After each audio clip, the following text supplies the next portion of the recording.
Welcome to the stage, Dawn Goodfellow, Chief Executive of Racing Welfare. Thank you very much, everybody, and I'd like to welcome you all to Royal Windsor today on behalf of Racing Welfare and the Racing Foundation, and what a fantastic turnout. Thank you very much for your interest. In the last 4 years, Racing Welfare has grown from helping around 800 people in 2014 to 2,500 people in 2018.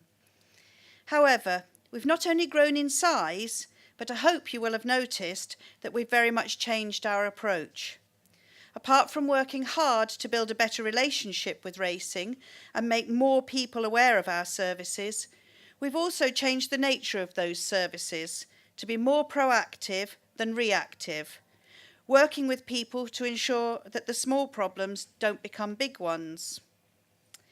We've also worked with the racing community to ensure that the services we develop are what that community wants and needs. And the research you're about to hear about today is a great example of that. Will's findings will, we hope, not only inform Racing Welfare's mental health services in the future, but also shape policy across the industry to ensure that racing's workforce has the best possible chance of thriving. It's my great privilege now to thank all those individuals and organisations who've made both the research and today's launch possible. Firstly, the Racing Foundation, who've been more than just funders. They've been our partners in commissioning the research and have been pivotal in helping us to shape our thinking about the study. Dr. Martin Littlewood and Dr. Mark Nesty, who are both here from Liverpool John Moores University, for all their support and guidance throughout the commissioning and execution of the research, and the expertise they've brought to the table from their experience of working with other sporting bodies. Will McCon, who spent the last year trailing around the country speaking to a whole range of different people from the racing community. I think it's a huge tribute to Will that he's created relationships so quickly that have made so many people so comfortable in sharing their experiences with him. To ARC, the NTF and the BHA for supporting today's launch and making it possible to share this report with so many of you. Thank you also to Windsor for hosting us here today. We're very proud of the quality of the report that has been produced, but also of the willingness to contribute to it of people from all different sectors of racing. We very much want to build on this momentum, to keep this conversation going, and to achieve lasting and positive outcomes for all our colleagues and peers. The report itself will be available to download in full from Racing Welfare's website this afternoon. I think you've got an executive summary and the main recommendations so far. And lastly, I'd like to thank Alice Plunkett for joining us as our chair for the afternoon, and to our panel, Will Lamb from the BHA, Lornie Hill, trainer, Ed Davey from the Mental Health Foundation, Will McCon, our researcher, and Simone Sear, who is our Director of Welfare, for offering their perspectives on the findings and recommendations of the research. Thank you very much, as I say, for your interest and your support.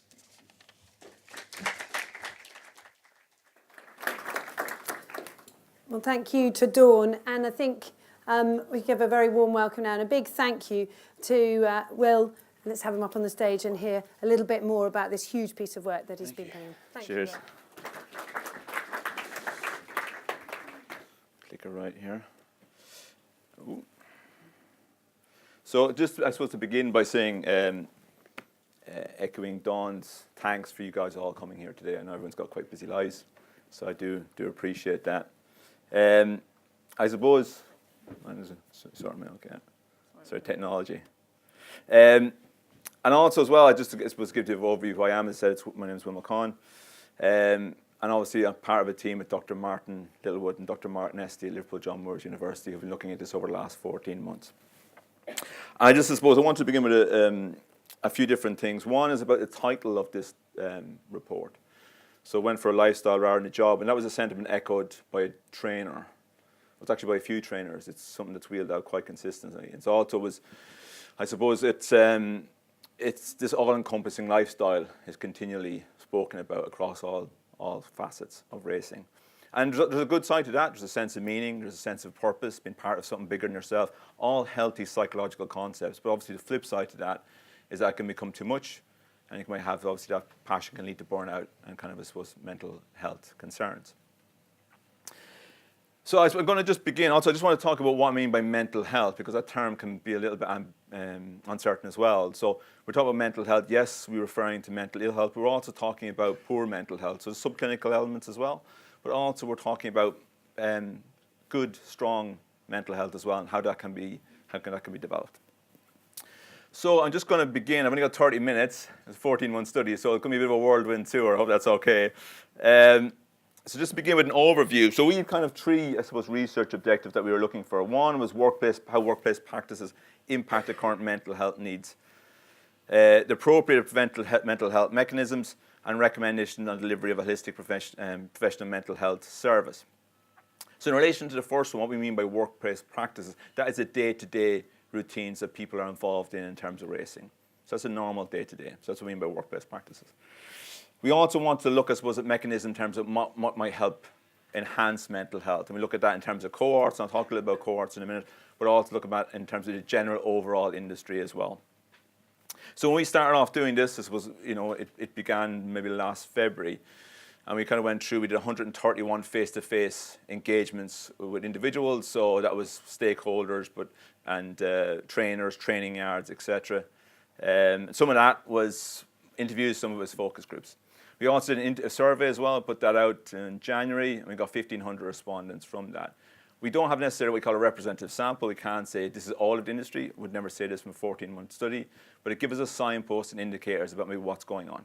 That's where we're going with it. Anything more on that? I don't. So that's, I suppose, up to speed on, I hope this works. There's our research objectives. Or not, as a case, I'm going to try the clicker. Okay, so that's our overview. Okay. As I said, this is a flavor of things, and I say that with a big caveat because I'm about to give some kind of key findings. So this is, when I say key findings, this is more a kind of a cross-sectional look at the industry in terms of some of the stuff that we asked them from the questionnaire. So to begin, to give you an example of that. Oh, let me try this again. I think it was Prezi Savvy here. So for one of them, we asked, and remember this is self-report as well, so we asked them in the last 12 months for them to report on mental health concerns that they experienced. Generic refers to racecourse staff, mainly in racing administration, but not solely. The rest should be fairly self-explanatory. Trainers, training yards, jockeys and studs. I suppose the ones that maybe flag up initially are the stress, anxiety or depression. We kind of class those as subclinical issues, and you can see the comparisons across that as well. Some of the other elements maybe as well were, one of the things that can surprise me was concentration or memory problems. That also came up. So they were able to report themselves. This is not a clinical diagnosis because it is a self-report element, but they were open to maybe responding back if they knew they had that information to hand as well. Let me hit my clicker again here. So that was poor mental health concerns. Oop, no, let's try that again. Here we go. The other thing that we asked was about adequate support from the industry itself. So we asked, it was quite an extensive questionnaire. Overall, we put 200 questions out there that was broken down into separate cohorts. But we asked them what they felt the support from the industry was on mental health. Again, some of this stuff might be surprising, some of it wasn't. The generic element came back as 53% in terms of support. Trainers and maybe studs was obviously maybe the ones that came back maybe not as, felt it was engaged as much. I'm not making any interpretation on what this means. You guys who's been in the industry probably have a better grasp on what this means, maybe more than I do in this setting. Oop, back the other way. There we go. One of the other issues as well was trying to find out what is the engagement over the last 12 months to some of these mental health issues as well. So although we had people maybe report back on some of the subclinical elements, some of the concentration elements in terms of mental health, a lot of people hadn't engaged with services to support that. And if you look across, I suppose some of the stuff will not be surprising for some of you guys. You know, obviously there's issues about limited time available as well, but obviously social stigma, it seems to be higher in some of the cohorts, more so than others. One of the things that really leaps out at me, I suppose, is that need to appear strong, this idea of tough. This comes up again and again in the industry, which is both something of pride. People wear it as a badge of honor in terms of their identity and who they are. But again, it has that flip side, and that toughness may potentially cause people maybe to be less engaged with conversations, etc. Let me try again here. Okay, so that was key findings. What we tried to do as well, we tried to offer a bit of grip here. We tried to offer, I suppose, some maybe signposting in terms of what people can do around this. So we provided some generic recommendations as well. See where I'm going with generic recommendations. Yeah, so these were just recommendations that we put back, and I suppose these sits on 4 different levels in terms of the recommendation that we tried to set up. This, as I said, is not it's not a determined roadmap to how the industry should move forward. These are to generate dialogue and conversation as a starting point. Simple as that. So the first one was more about kind of strategic alignment and leadership. So that was more about developing a cross-stakeholder forum of engagement, and also a leadership development program. So maybe that the industry starts to lead, I suppose, in important positions of authority, but also on the ground as well. A lot of good stuff is already happening in the industry. I can't stress this enough, and I hope that comes through in the report. Most of it is about expanding and doing more of the good stuff that's already there. So, for example, about the racing centres, this was already good stuff that's happening in racing centres in terms of new market, etc., but expanding it beyond that. Same with risk assessments. Some are carrying it out, but it's a really good preventative mechanism that we know that's out there that other industries are using. So we're either borrowing stuff that's been done elsewhere or just expanding stuff that's already there. One of the other stuff as well about promoting organisational well-being through intensified business support, this was just to provide a platform. It's a working environment. In some ways, it's a very unique sport because you have that kind of employment, that workplace that maybe is in other industries crossing over with sport. So some of the elements around that were to kind of develop that further. Things like working time regulations, how that impacts on the industry, how that's engagement, and also about increasing flexible working patterns as well to help maybe people have a bit more of a work-life balance within the industry. The final was career and personal development. Again, a lot of good stuff happening here, but again, more about expansion. So greater focus on career transitions. Again, this is not to say that's not happening, but there is something there. I got a lot of feedback, I suppose, talking to people face to face about having, I suppose, more of a stage and age approach to mental health throughout the kind of workforce or the lifespan of employees within the industry. And a review of injury and pain management systems. Again, this is not something that's unusual to you guys, but I would say that within the industry, it's probably particularly interesting to look at research that's been done elsewhere. We know it's been done in terms of motor racing and NFL about the impact of injury on mental health. So some research coming through here, and it's just to try and get racing going to look at that a little bit further. Overall recommendations, a starting point. Okay. We also had recommendations by cohort. As I said, there was 5 cohorts, if I get it right. So generic, which we only did a kind of a questionnaire. We also had studs, jockeys, training yard staff, and trainers. And they all would have had interviews or focus groups and questionnaires as well. So let me start.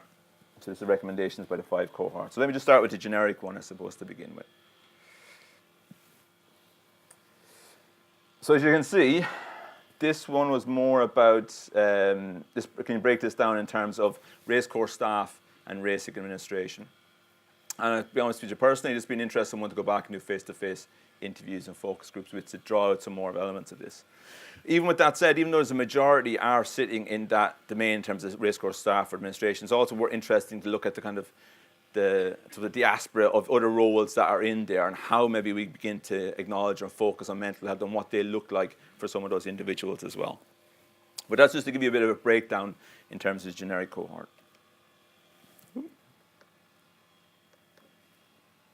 Go back a wee bit. Yeah.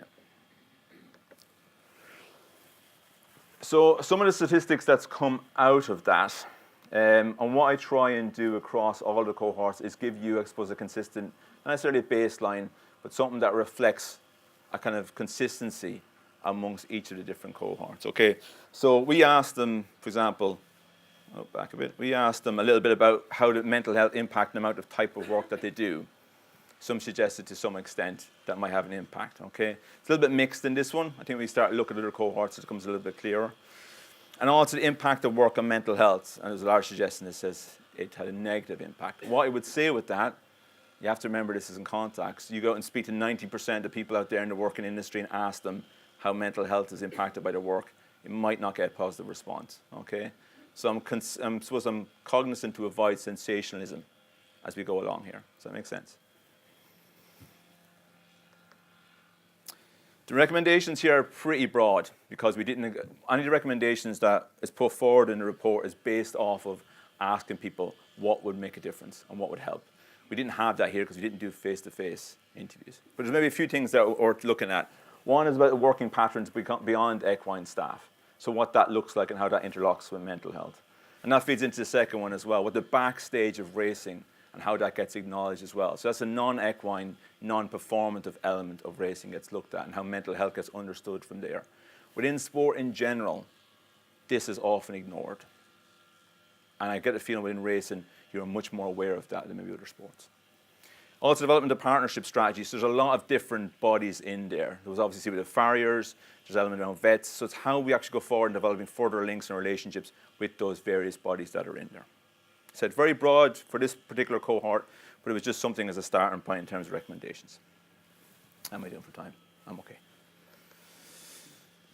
Jockeys. So just to point out with jockeys in terms of engagement, so 106 came back in the questionnaire, 15 were interviewed. Of those 15, 13 were professional. So again, not huge numbers in some ways, but it gives us little signposts and arrows about what's going on. What's interesting here, I suppose, in terms of mental health, impact amount or type of racing, again, to some extent, but here, and this might sound like I'm strange saying that, but there is positive elements here as well in terms of not very much or not all. Well, again, it comes back in terms of impact of work on mental health, or impact of the riding on mental health. Again, worse is quite high, but also no differences there as well. So I think it's very easy to focus on, again, the negative here, but there's a lot of good stuff going on there too. What I try to do for these this cohort and the next three is also look at particular stressors. What happened was I asked them what they found particularly stressful in the face-to-face side of stuff, and then put that into the questionnaire and got a kind of wider cohort or wider respondents to come back and feedback what they felt was particularly stressful. Let's go through these.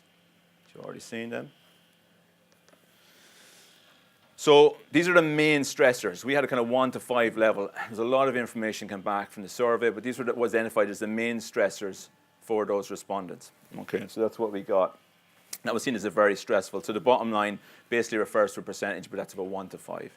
So what I'm more interested here is the top 3, and that's what I kind of focus on in terms of, or we focus on in terms of recommendations. So you see there fighting rides generally, financial uncertainty, and also maintaining appearance of success was seen as more stressful elements for some of the jockeys.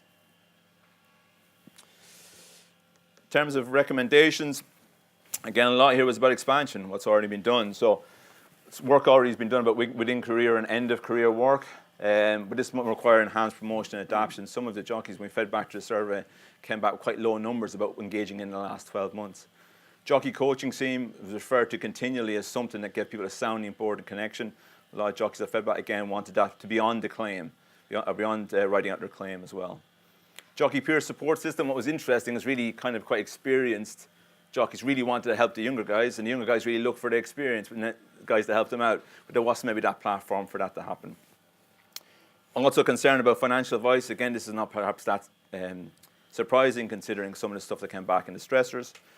And sports science support, there were high praise for what's already been done. They just wanted more of it.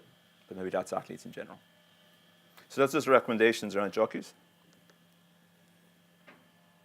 Stud and breeding sector. So in terms of the stud guys, I'll just give you some numbers about who we engaged.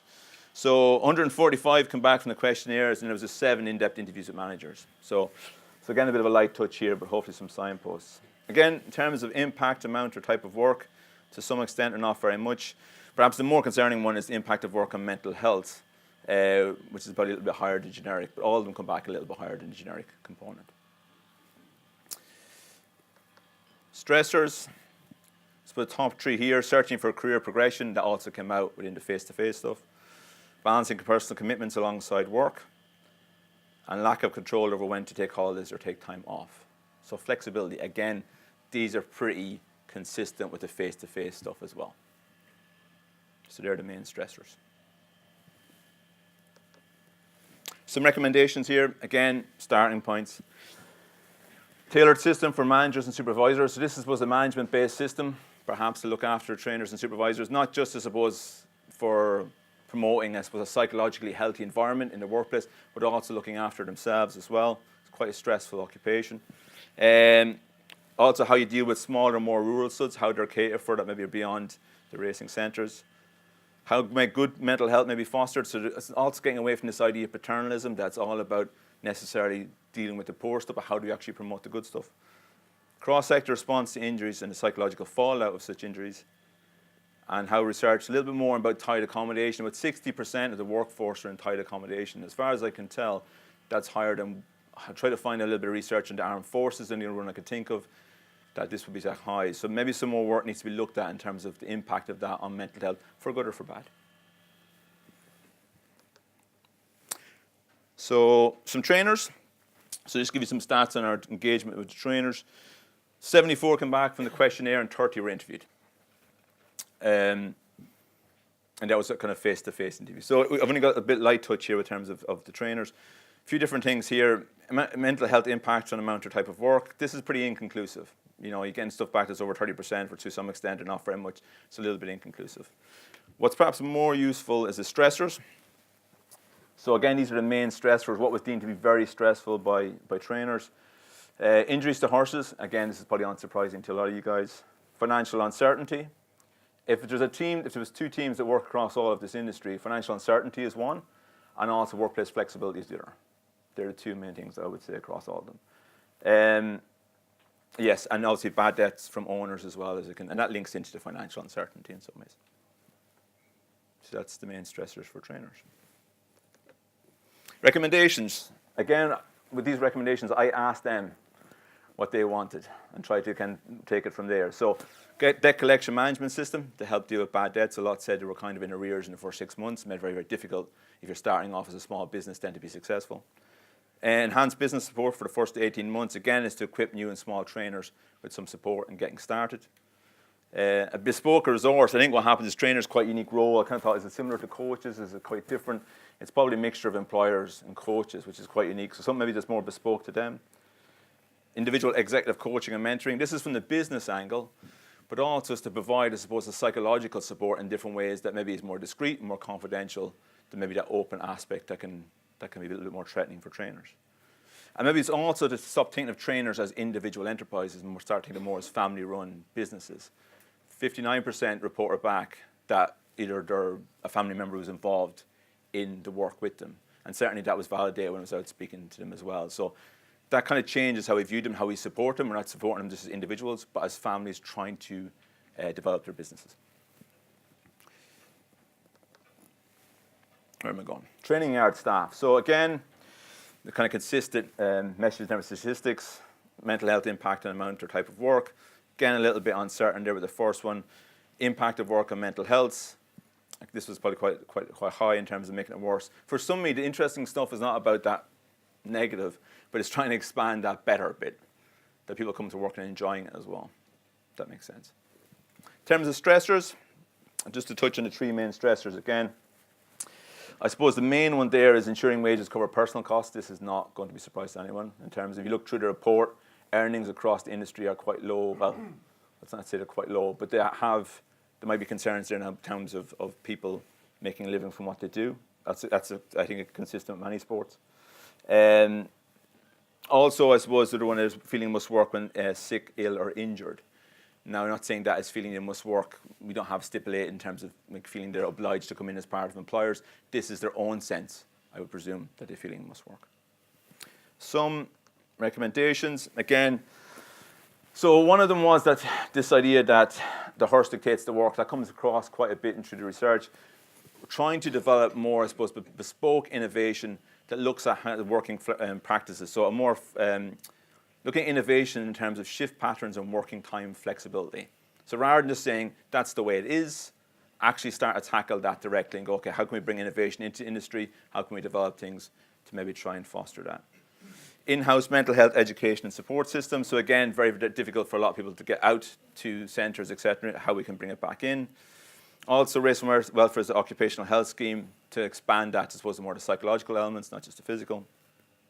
And also just to work with yard management to develop, I suppose, more psychologically thriving workplace. So that's just fostering, I suppose, a sense of enjoyment to a greater degree within the workplace.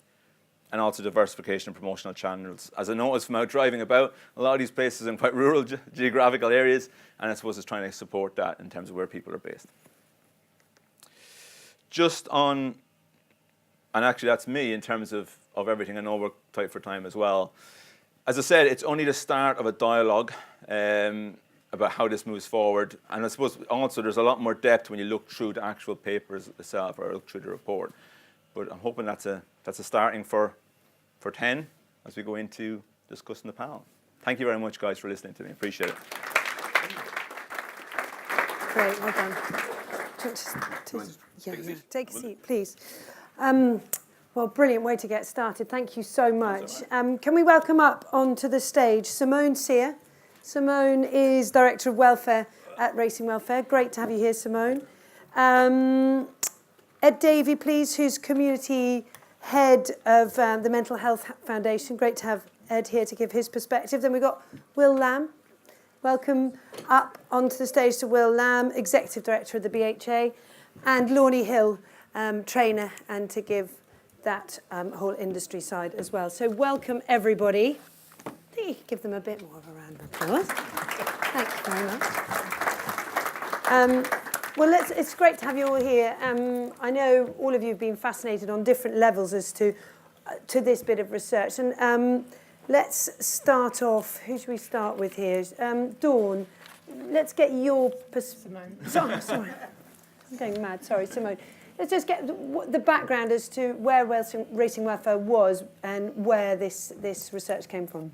Okay, so Racing Welfare wanted to look at how we could improve our current mental health services, but we were very aware that we had no evidence for that. We wanted to develop services based on evidence, and that evidence didn't exist. Mm-hmm. So quite simply, that was the point that we started from.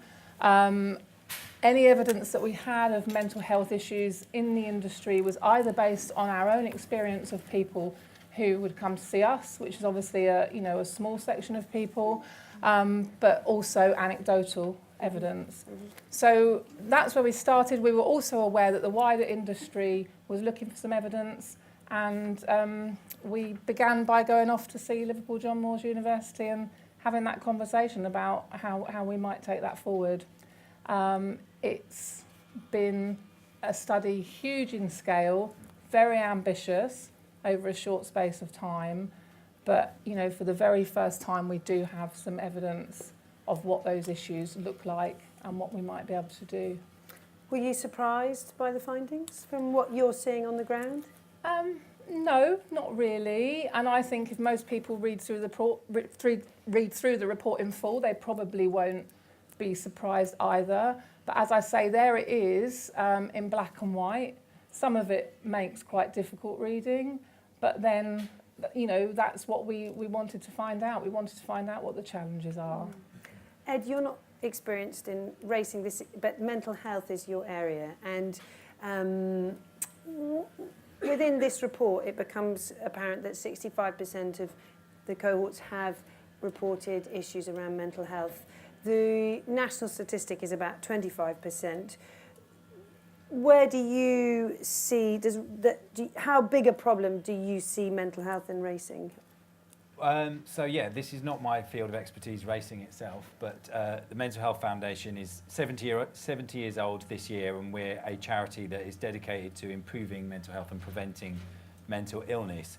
And when I looked at the figures, I thought, we started Mental Health Awareness Week, which we're kicking off today, in 2003. And last year our theme was stress.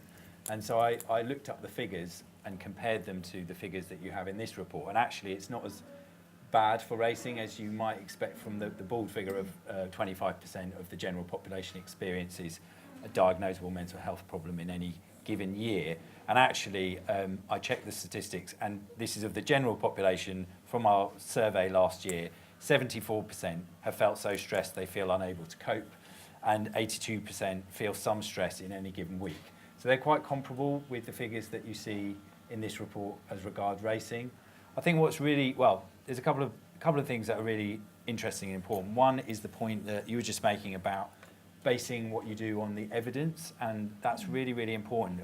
Anecdotally, we might hear of problems and issues and want to do something about it, but unless we know and we've got statistically robust findings, which you've got here in this report, then it's difficult to know what the right thing is to do or to test when you do the right thing. So this is absolutely a brilliant next step for this industry, which I really commend. And the other point to make is that there are certain factors that are true of any industry and any community, and this is a community. I've already experienced it here this morning. You guys know each other. It's quite a small world, and that's a real advantage. And the other advantage is that the doctor alluded to, is that this is an industry in which people feel passionate about and want to be involved in. So that's fantastic. But there are certain risk factors around physical injury, around poverty, lack of access to housing, and stress that are true in any industry or any community. But some of those factors are kind of exacerbated in this injury. So I think you're more likely to get a physical injury, for example, in this industry than the supermarket industry, for example. So it's really good to identify those particular risk factors and then be able to do more about solving them. So, you know, it's a really interesting report, and but I don't think it's massively out of kilter with the wider community. Well, one of the things that really stood out for me when I read this report was the referral continually across all the cohorts to relentlessness, the relentlessness of this industry. Is this, what would you, representing the BHA, what would your response to this be? Yeah, thank you. I mean, firstly, absolutely commend the report, those involved in funding it, commissioning it, in particular those that contributed. It's a serious evidence-based, crucial piece of work. To this theme of relentlessness, it's there throughout. I mean, let's be honest, it's talking about the fixture list and dynamics in the sport. Actually, the real change took place about 10 years ago with our fixture list, but as much as we're a sport in British racing, proud of that, we're not a sport like others that have a league structure, club structure that maybe have support networks embedded within them. To the extent we have seasons, they're 12 months a year. But when you have a theme in the report as well of financial uncertainty, the economics of our industry is such that we have to service our customers. Big debate around the fixture list at the moment. I think in the coming years, particularly as the betting industry changes again, we're going to have change forced upon us. But it's always a balance there in terms of the economics. We're at record high in terms of income to this industry. Prize money, but rewards to participants are crucial. But is it now the time to look at maybe just taking a bit of a pull? Actually, that debate's going on as we speak this afternoon. We've got a balance with race courses as well in terms of their customers. Mm-hmm. But at the end of the day, the participants have to be the priority, don't they? Because economics sit on one side, human interest on the other, and with racing, one of the big issues has always been trying to please all people who pull different things from one sport. Yeah, absolutely, and we acknowledge duty of care towards our participants. I'd argue strongly we want to put those customers first. It's a dead end if we start to not schedule racing when people want to go racing, when people want to bet. But what are the support networks we have for our participants with it as well? So that's, for me, where we need to be heading as a sport in terms of, look, what have we done for 2019 in the fixture list? There are more breaks than we've had before, 2 for jump, 2 for flat. But as we were discussing earlier, that can just mean jockeys are off to ride at Punchestown rather than take advantage of the downtime here in Britain. We've had earlier finishes in the winter. Is that really biting in terms of changing working patterns? We're not yet sure. Mm-hmm. Lornie, you took, I know, a very close interest in this report, and you're absolutely on the front line. Did you recognise the themes that are talked about? Yes, I did. One of the things that hit me was in an industry when you spend so much time with other people, not the jockeys, more the trainers and the staff, that loneliness is something that comes out of it, and isolation. I think if you work in a big training centre like Newmarket, Lambourne or Midland, then you know you have the camaraderie and the friendship there, but that can also lead to other problems as well. Whereas sometimes living off-site and living in Devon or somewhere like that, where there aren't, you know, it's not such a big training centre, it is nicer. But then on the other hand, you do get the isolation. I think that was something that came out. reading some of the things, reading about the jockeys, I thought that sounded, it sounded more depressing than I had probably cottoned onto. And having had a lot to do with jockeys, whether amateur or professional, it sort of still surprised me how much they do travel on their own. I thought that they travelled a lot with each other and therefore kept talking to each other and things, but a lot of the time they travel on their own. One of the things that struck me, the trainers and the jockeys and the training staff all need to be at the races. That is their job. So whether we should try and move the focus of the pastoral care and maybe financial care to the races, to take the care to them, I'm sure this is something that Dawn has already, got platforms for. But if there is someone there who, you can go and speak to actually at the races on a completely confidential level, it's easier than when you get home that night, making an appointment and then going out. I think it is, you're already at your job, your place of work, and I think that would make it easier for people to actually try and get help.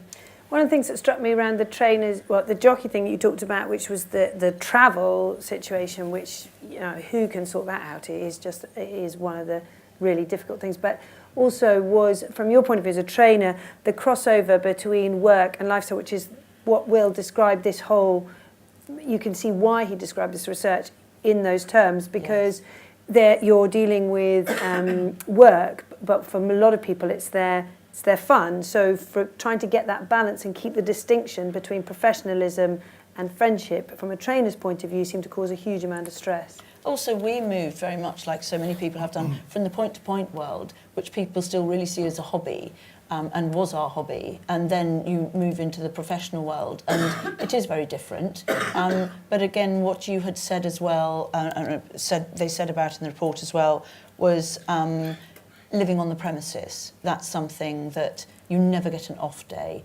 And someone said in the report how they would prefer to live off-site. It would be so much easier. But you're always involved in it every day, and I think that is something that grinds you down a bit as well. The thing I think we would, again, it's in the report as well, about owners. You welcome them into your house, and it is some trainers, the larger trainers, have owners' rooms, places like that. If you're someone like us, they come into your family kitchen, and they're into your home and the hearth of your home, and you welcome them in and you treat them as friends as well as owners. But then when things get a little bit, maybe they change, they don't want to have a horse with you anymore, that things change, that then becomes a business decision in their view, whereas you feel that you've actually opened up your whole heart to them.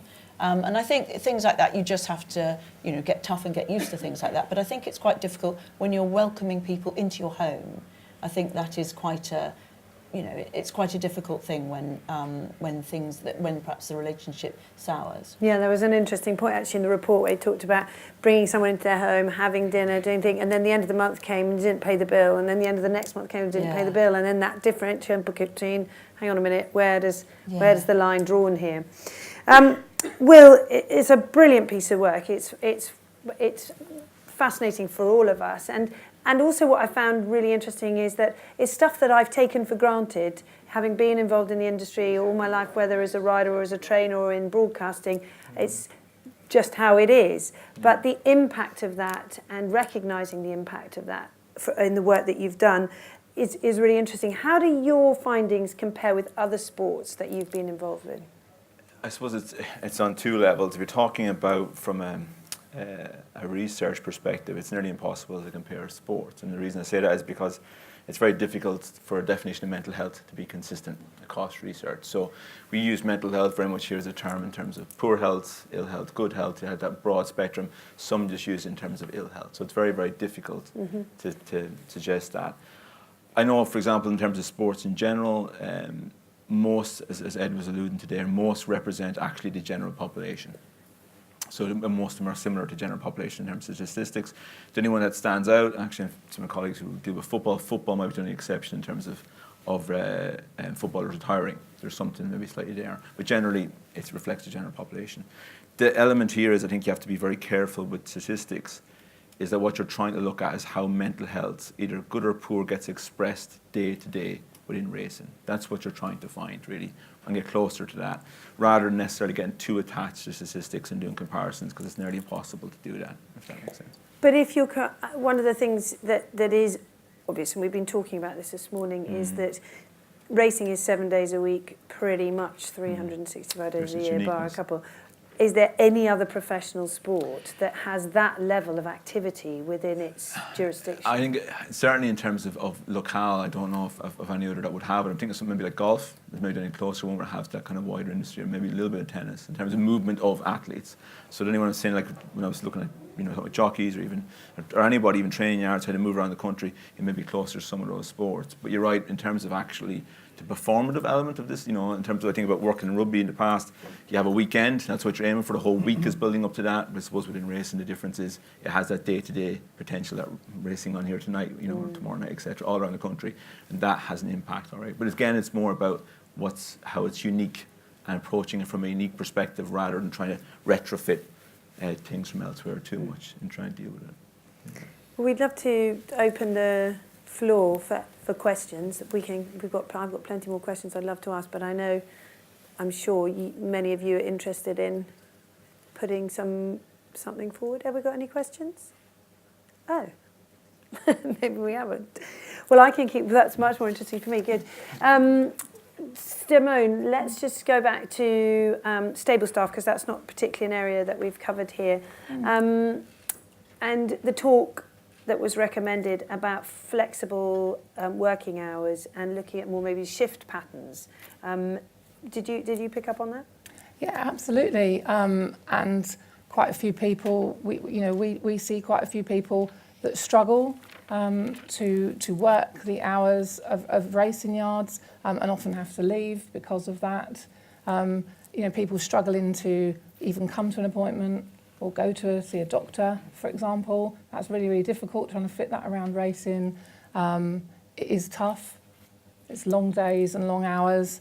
But we have seen really good examples where in some training yards where trainers have started to be flexible because they've had to be in certain areas, and it is working. So, if we could move towards a culture of flexibility, somehow find different ways of doing things, then that's surely going to, help that one major problem that keeps coming through. Will, when you looked across the industry, and you mentioned it earlier, but what was the standout issue across all the cohorts? What was the one that you felt? No, I think you talk about working flexibility was a huge issue that came out, I think, in terms of certainly obviously within training yards and trainers, etc. So 13 days a week or a fortnight was mentioned to considerably in terms of how people had breaks. Obviously, the kind of seasonal breaks was an issue there as well. One of the ones that came out was, I suppose, about financial, I call it precarity, but the precariousness of necessarily earnings in relation to what they're trying to do was another theme that maybe came out as consistent across it. This is not necessarily, if you look at most sports, this is probably going to be pretty common across. You look at most footballers, etc. Trying to make a living from something you're passionate about is often not easy. So maybe that shouldn't be so surprising. Anybody who goes down that path and anything to do might be finding it quite difficult. But I think it's worth just again reflecting on how that might impact on people's stress levels, their health in general, etc., and how they offset some of those dilemmas that they face day to day as well. So.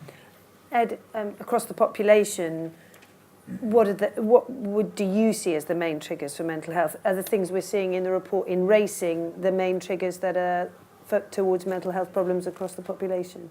Yeah, very much so. I mean, one of the things that's probably beyond the scope of the report, but is touched on, as we just heard, is that one of the main concerns that people had is financial uncertainty.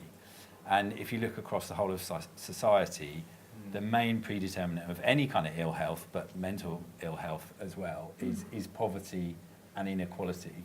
And we look out here in beautiful grounds, and some of the people pitching up later will be incredibly wealthy and who are involved in this sport. And it, as far as I understand it, the gambling industry is a huge player in this particular industry.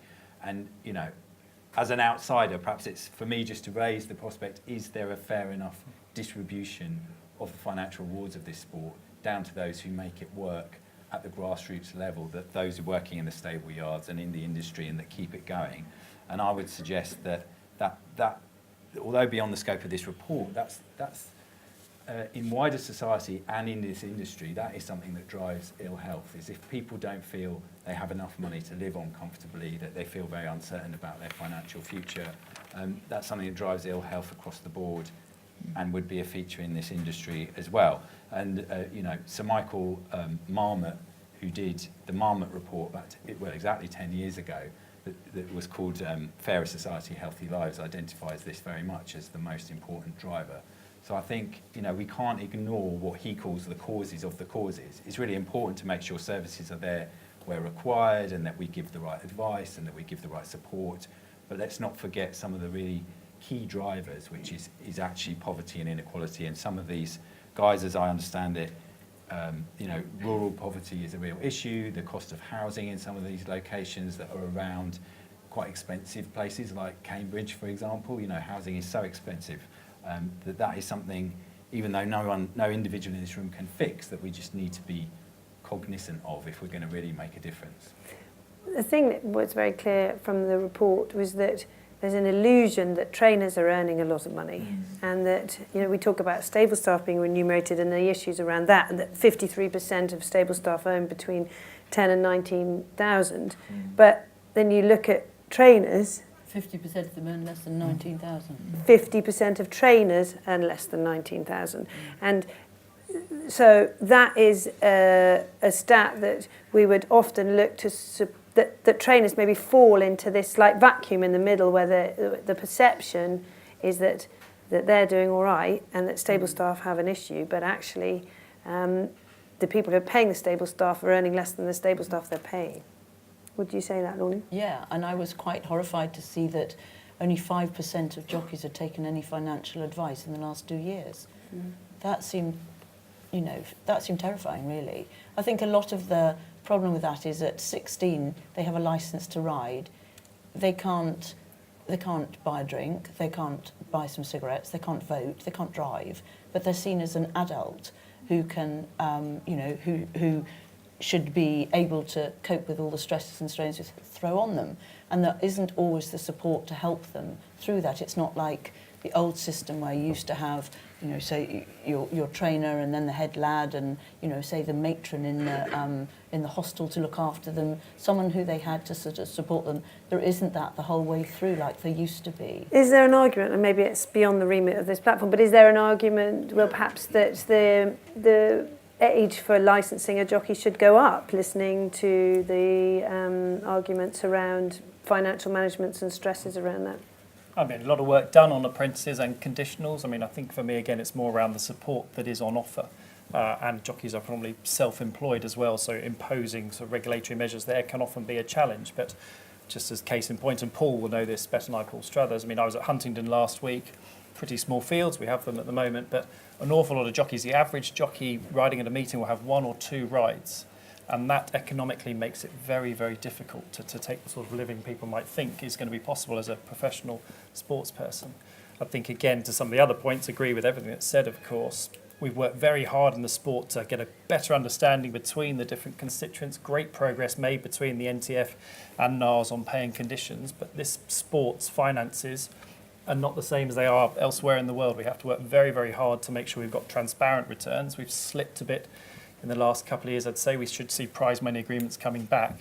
But if the report can bring about better understanding of the challenges each sector's under, including on the fact that a clear theme as well as that financial sort of precarity, there's a clear theme of people saying, I can't show weakness, I must be strong. But if you know that everybody is feeling vulnerable, then hopefully you can break down those barriers as well. But not everyone's read the report. Well, exactly. That's a job to do now and push it out there. And push it out there, yeah. You've made a lot of recommendations, but which would you be, if you had a wish list of the one that the industry would take away, which is the one that for you just feel, please guys, take this away from my report?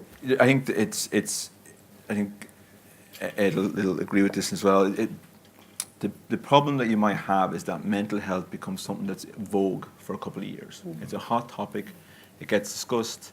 There's some gestures around the edges, but maybe the main elements are not necessarily dealt with. My only, I suppose, looking across the report, my only real wish from this report is that people sit down and look to do something collaboratively. So the industry sits down and go, okay, we want to work together to address this. You know, whatever they feel like they want to move forward. It's not necessarily you should do this X, Y, and Z. That's not my place to say. But if the industry can sit down and go, okay, we're going to look at this in a 10-year, 15-year, 20-year strategy, that we're going to actually know, we want to be one of the world leading in terms of a thriving, positive mental health environment. And that's where I'd like, I suppose, things to go from a personal position.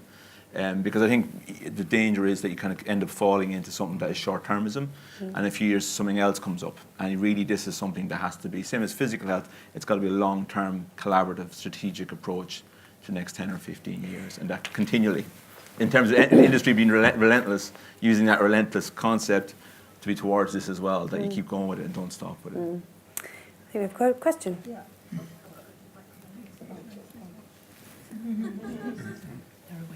Hi, my name's Sharon. I'm the school nurse at the British Racing School in Newmarket. So as an advocate for young people, I think what we have to remember is this isn't going to go away. We are talking about it at the moment, but research indicates that our little ones, 5 and under, have got mental health issues. So in 10 years' time, we're going to be seeing much more presentation.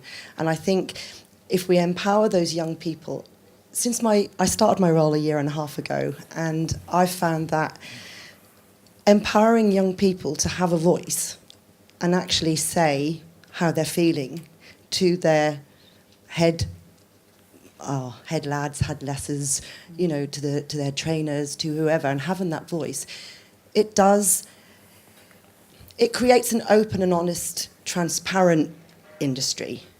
And myself and Liz, we both come from health, and I just feel that the report is brilliant because it's making us all think. And I'm really interested in the fact that the trainers, you think, yes, it is an affluent industry. The days of, I've forgotten the film now, but the days of My Fair Lady and all that. But, money is a big issue. But if we teach our young people to manage and have parents of the 16-year-olds taking responsibility, and not the trainers, because they come from parents, don't they? Do you see what I mean? The children come from parents, the 16-year-olds come from parents, so they should be supported in the industry as well by their parents. Sorry, I know this one's Yeah. A lot of the problems we often see, and it's something that happens, is when you have, say, like I'm a trainer, my son's an amateur jockey, when he works for me, instead of being his mother, I'm his boss.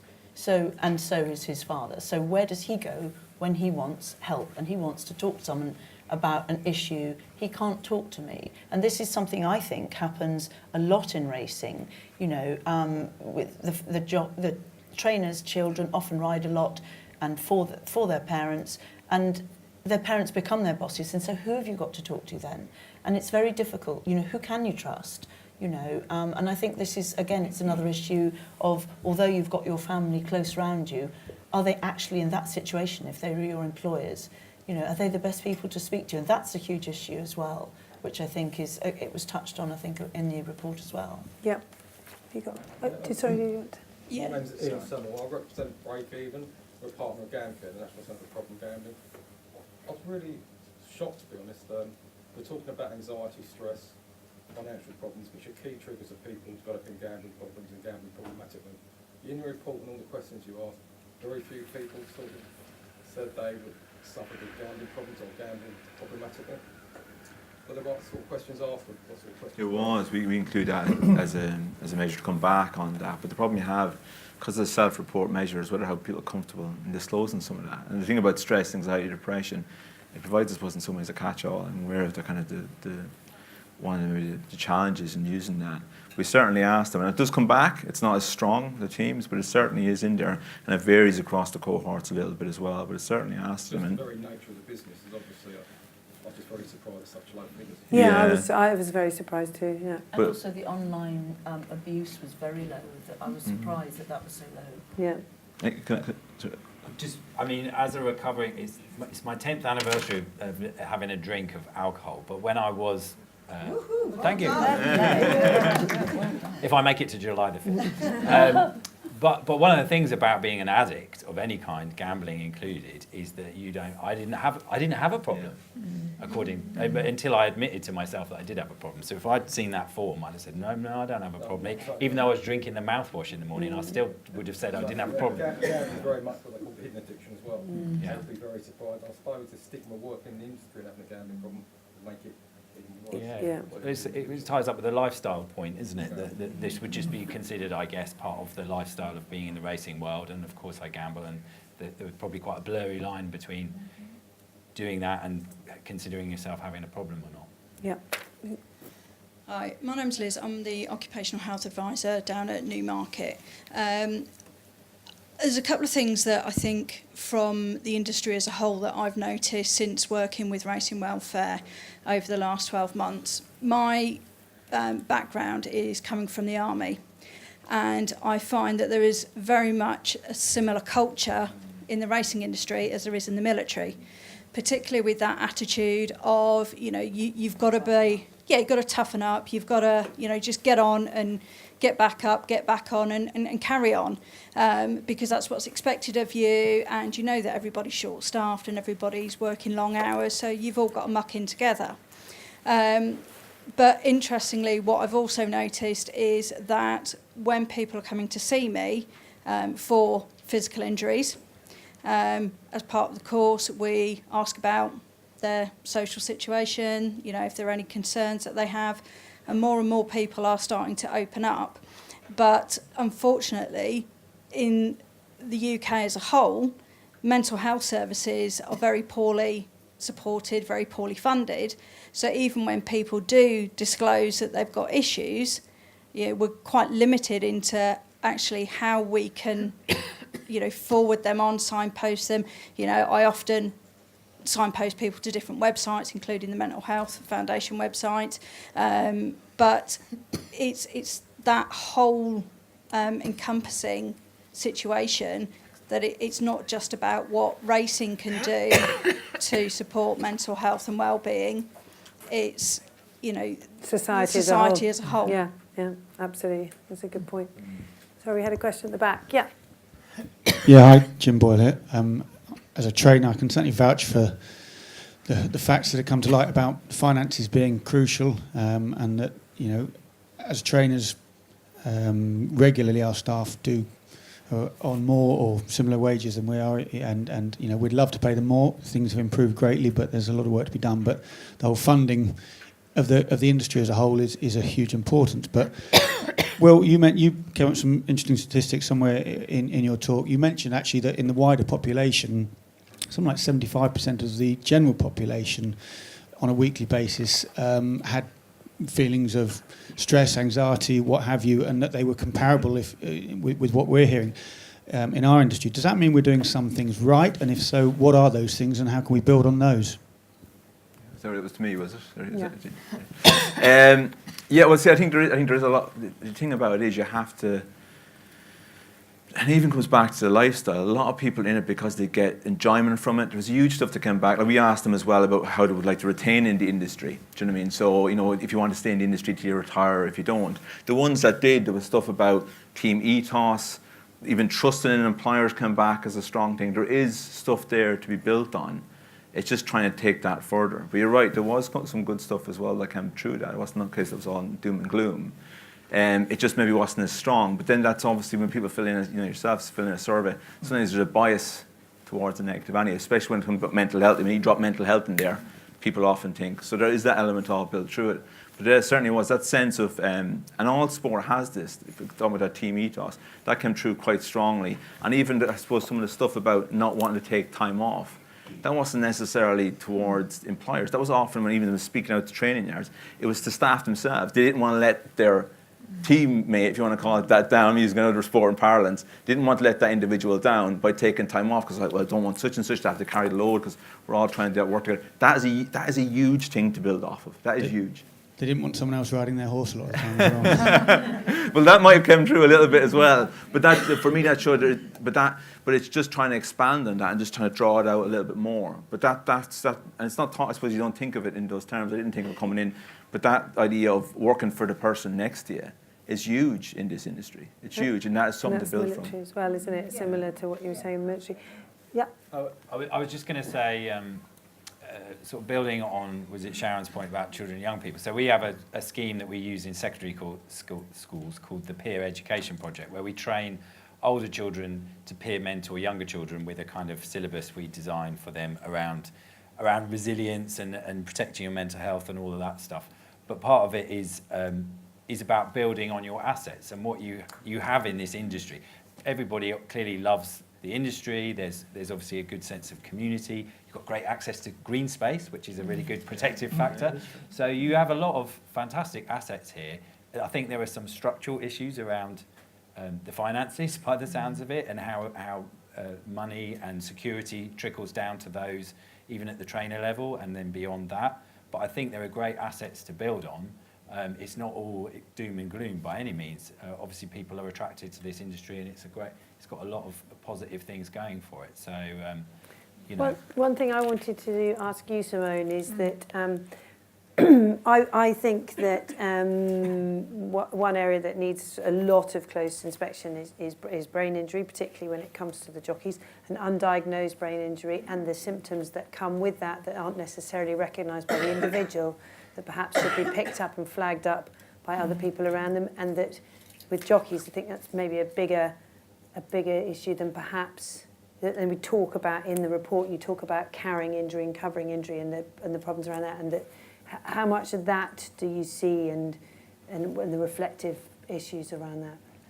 I think there's a bigger piece to be done around head injuries, particularly amongst stable staff. I don't think we have any evidence of that. If we do, it's very small, and it might just be people that we've seen. So I mean, it's wider than jockeys.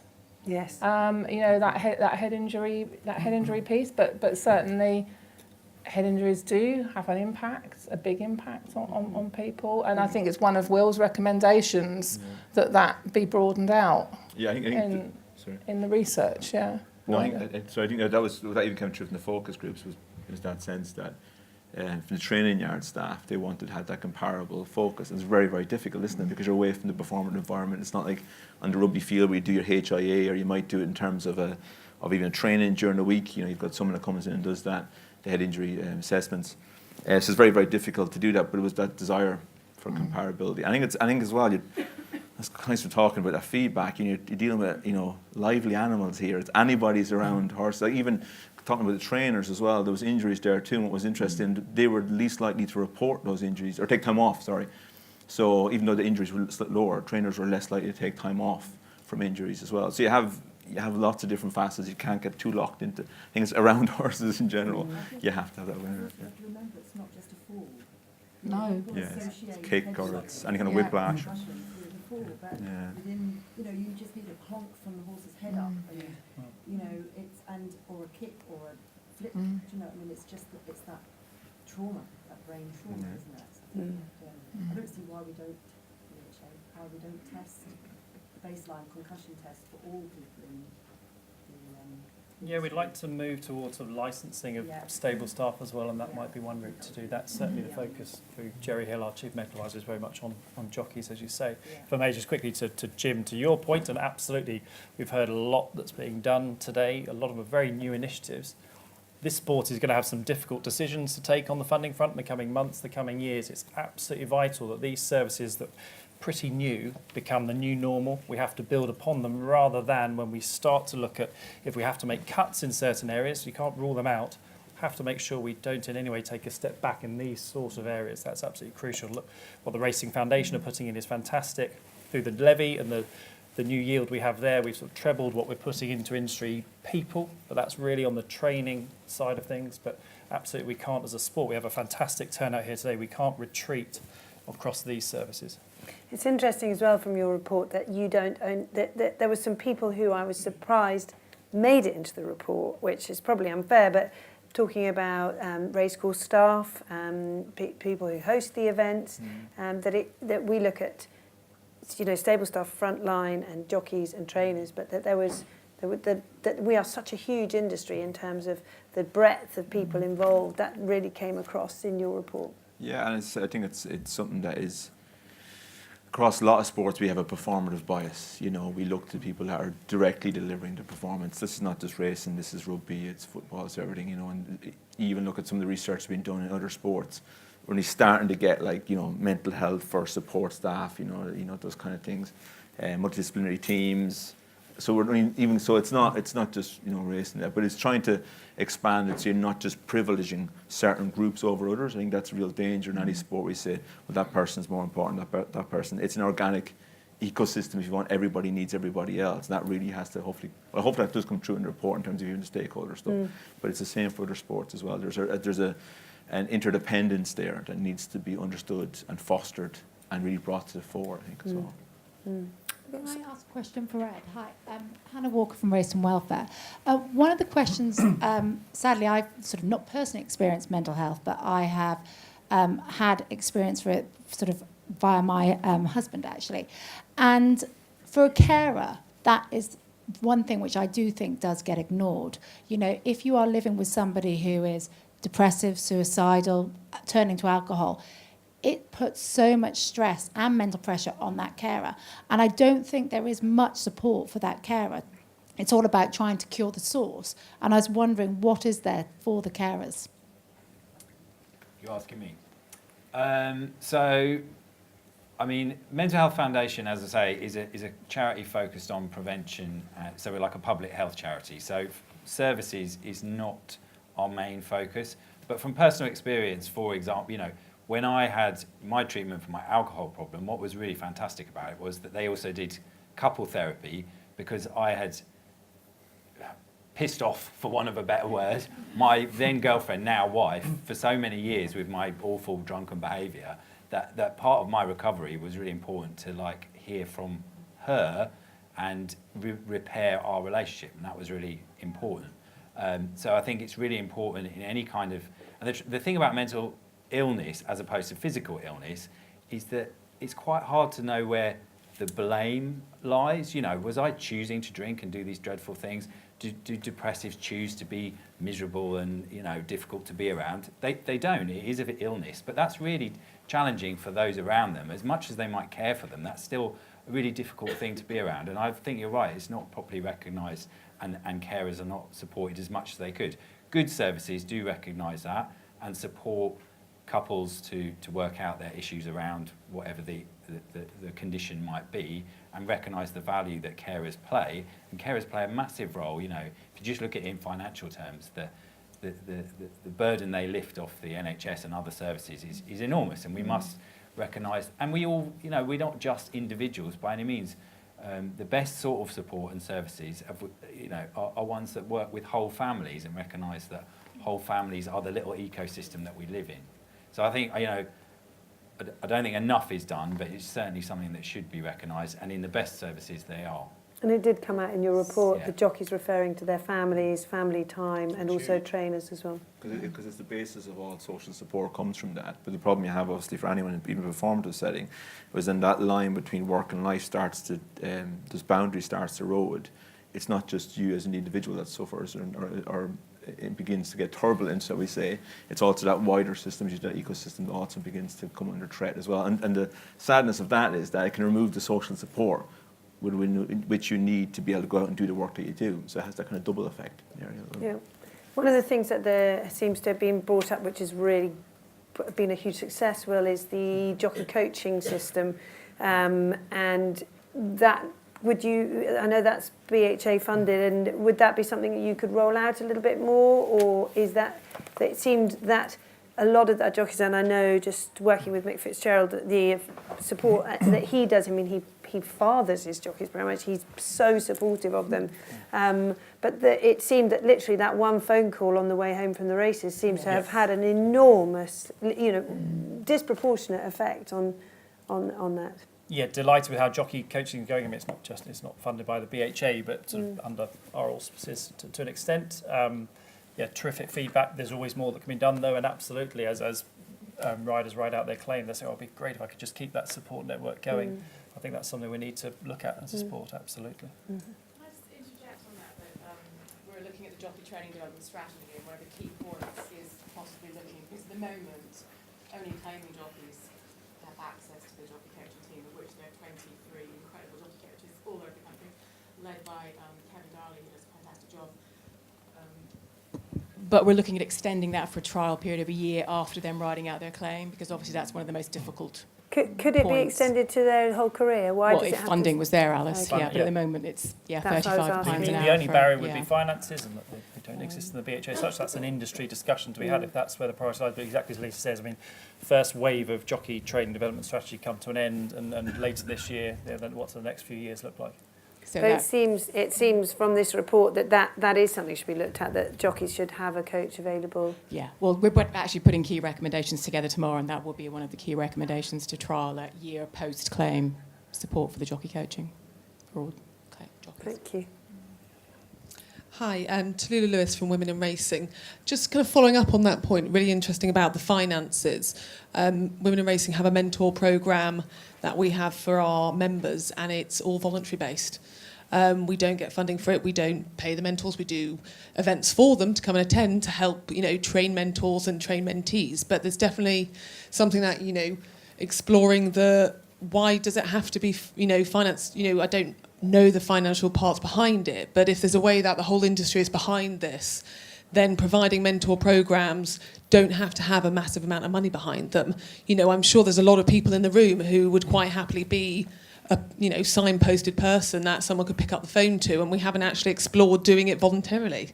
And then also, it's a fantastic piece of research, and I think it's been mentioned in the room, we shouldn't, let it, die, keep the momentum going, be world leaders on this. What are the kind of tangible next steps? Are we pooling resources as an industry for this? Who's taking the lead on taking, these fantastic recommendations and putting them into practical steps?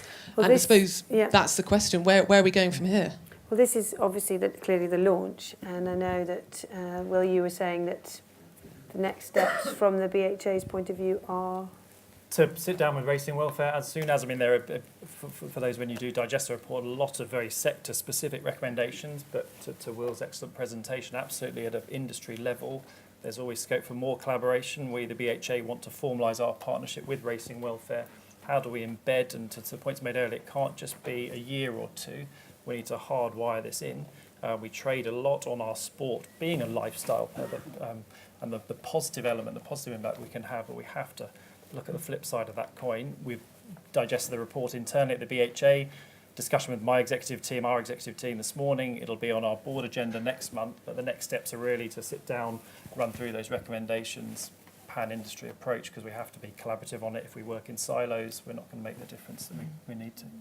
It's certainly not the responsibility of the BHA to solve this issue. I think it needs to be all organisations, horsemen's groups through to everyone else out there, getting those people around the table to say, what can we do collaboratively? Dawn, we're just coming towards the end of this. Is there anything, having listened to all of this, what is there anything you would like to add, just to summarise? I think that we're working in a highly regulated industry here. We're working in a highly regulated industry here where rules are used to govern what we do. And for me, there are some things in this report that, yes, we need to sit down and we need to talk, but there are some things in there that actually, as a regulator, could be done. And I don't know, for example, in terms of the financial precarity question, bad credit and credit control for trainers seems to be a very big issue. It's something that's very difficult for an individual trainer to tackle by themselves, because actually if they get hard on a particular owner, that owner just goes down the road now to the next trainer. And so those kind of things, I think, I take Tallulah's point, but I think there are things here that the BHA could be doing from a regulatory point of view, and whether it's new rules or it's imposing some of the current rules, because actually if you address some of those points, you get healthier training businesses, and healthier training businesses will have an impact on an awful lot of the people we're talking here. So, no, we look forward to moving this forward. Well, do we have any... Oh, sorry, any more questions? Yeah? Yeah. Shout. So my name's Steve Spencer-Jones. I'm with Racing Welfare.